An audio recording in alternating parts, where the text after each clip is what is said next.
many of you know, over the last couple of decades, countries have been undertaking diplomatic efforts to deal with this problem.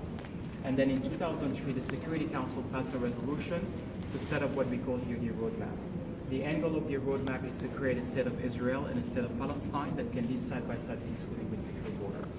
Now, of course, we know the reality on the ground. That's not an easy task to accomplish.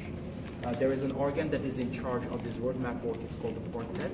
That includes the European Union, the United States of America, Russia, and the United Nations. For the United Nations, it's usually a representative like the Secretary General who meets with the other actors there to try to come up with this two-state solution. Now, while this discussion is still happening, there is still tension there, which is why as of 2012, there is an estimated more than 5 million Palestinian refugees in the Middle East, which is why since 1949, the UN has been undertaking the humanitarian effort with the creation of the United Nations Relief Work Agency for the Palestinian refugees, which oftentimes works with other organizations like UNICEF, UNDP, the World Food Program, etc., to provide shelter to the victims, educational programs, as well as entrepreneurship programs, because many of these refugees don't have jobs.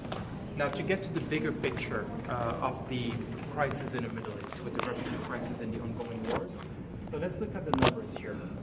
So for Jordan, by 2012, was receiving over 2 million Palestinian refugees.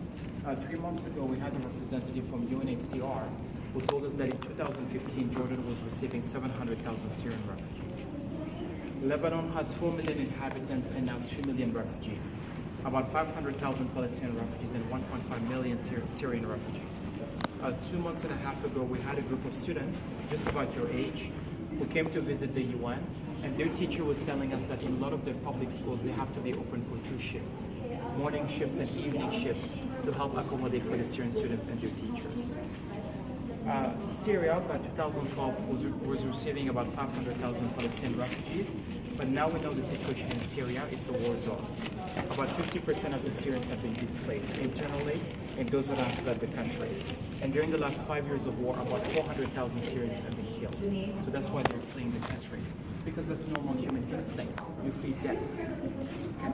So that's what we have right now. So we have in the Middle East the Israeli and Palestinian issue. Syria is a problem. Iraq is also a major problem. Yemen as well. Okay? So with that, that has helped that part of the world to become a fertile ground for groups of people that talk of violence and act on it. And we're familiar with some of the names. So for the Israeli and Palestinian issue, we've heard about Hamas and Hezbollah, right? So in this part of the world, we call them terrorists, but for the Palestinians, they call them freedom fighters. Okay? If you look at Syria, we have ISIS, and then we have Al-Nusra, which is a branch of Al-Qaeda. And then Iraq, we have ISIS there. And then Yemen, believe it or not, because of the ongoing war there, that has become a safe haven for Al-Qaeda. Yes. So this is what we have right now. So as a humanity, as long as we are not able to come up with solutions that are sustainable to deal with the root causes of the problems there, we'll be facing the consequences for a very long time. And this is not something about expecting an institution to fix the problem, because that's never going to happen. As long as the leaders are not able to take the right decisions to come up with sustainable solutions, we will be dealing with the consequences. And also by extension, the populations around the world need to know the problems so that they're able to put the right pressure on the leaders so that they can make the right decisions. Questions? Okay, so now we